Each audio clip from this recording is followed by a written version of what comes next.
Tonight on Nightline, the McMansion collapse. As the housing crisis spreads, no one is immune, even if you paid $1 million plus for a luxury home. Comeback. Cher said farewell, now she's back, opening up on politics, her romantic entanglements, and for the first time, her battle with depression. Plus, end of the line. Mitt Romney exits the race for the White House, and we look at a tale from the trail, a story of mistaken identity that may surprise you.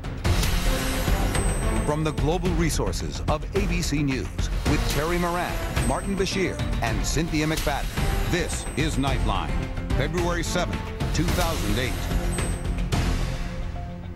Good evening. Earlier today, Congress approved a $168 billion stimulus package to jumpstart the economy. And while the package is designed to deliver tax rebate checks, there's also an important measure to help people keep their homes, even their very expensive homes. Under the plan, the federal government would guarantee loans of up to $730,000. That's a massive increase over the previous cap of just $400,000. But in California, where house prices are still tumbling, what are homeowners supposed to do? Well, Brian Rooney reports from just outside Los Angeles with a realty check. As much as anything, it was houses like these in Claremont, California that fed the real estate boom. 4,000 square feet of living space, 5,000, 6,000.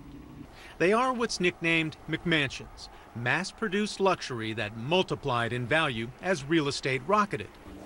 Ahmad Hamadanian and his wife Mitra live in a development called Stone Canyon Preserve, where they actually had to get on a waiting list to buy their 5,600 square foot home back in 2005. They thought they would sell in a few years and make a bundle. When you did this, it was everything you could afford and maybe a little more. Yeah, we thought this is going to be okay, and after a couple of years, we can sell it. After 5 years, our mortgage is going to jump high, like twice as much. Mitra is a doctor, and Ahmad owns a restaurant. But they're in deep with this house, nearly 100% financed with interest-only loans. Everything, appliances, granite, tile, carpet, everything is upgraded. They paid $1.2 million, took out a second loan, and poured in another $500,000.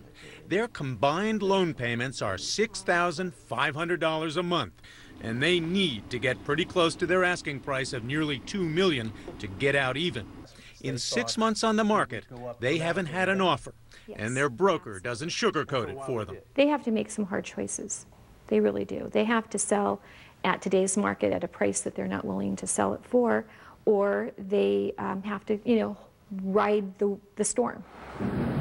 If real estate holds its value anywhere, it should be in Claremont, on the eastern edge of Los Angeles County, which last year was number 5 on Money Magazine's list of the best places to live in America. The master. Yeah, this is the master suite.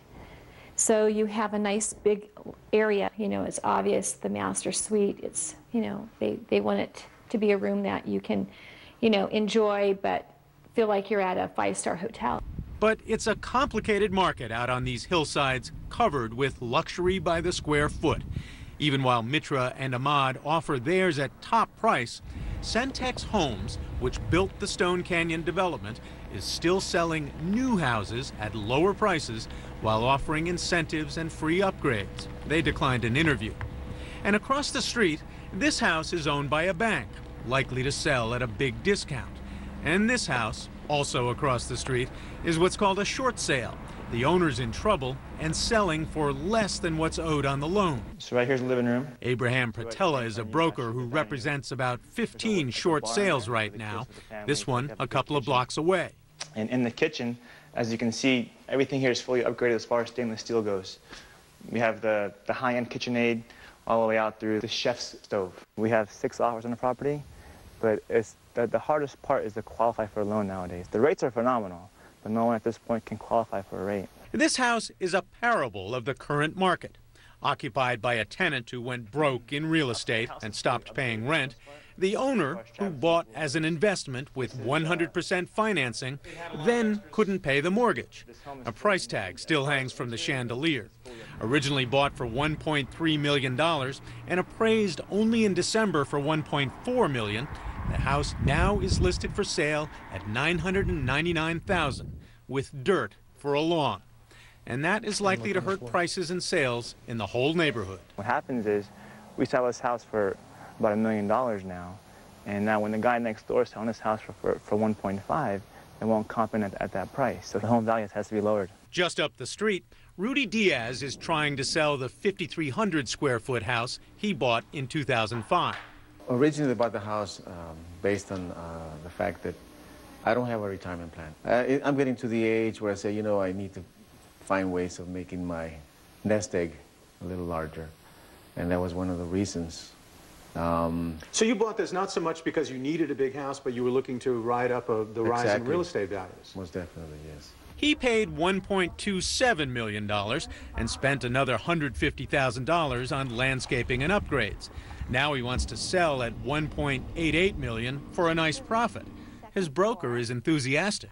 This home has one master suite downstairs, and upstairs we have 4 other bedroom suites. And the way it's designed with the openness, I would say just about every room we will have some mountain views.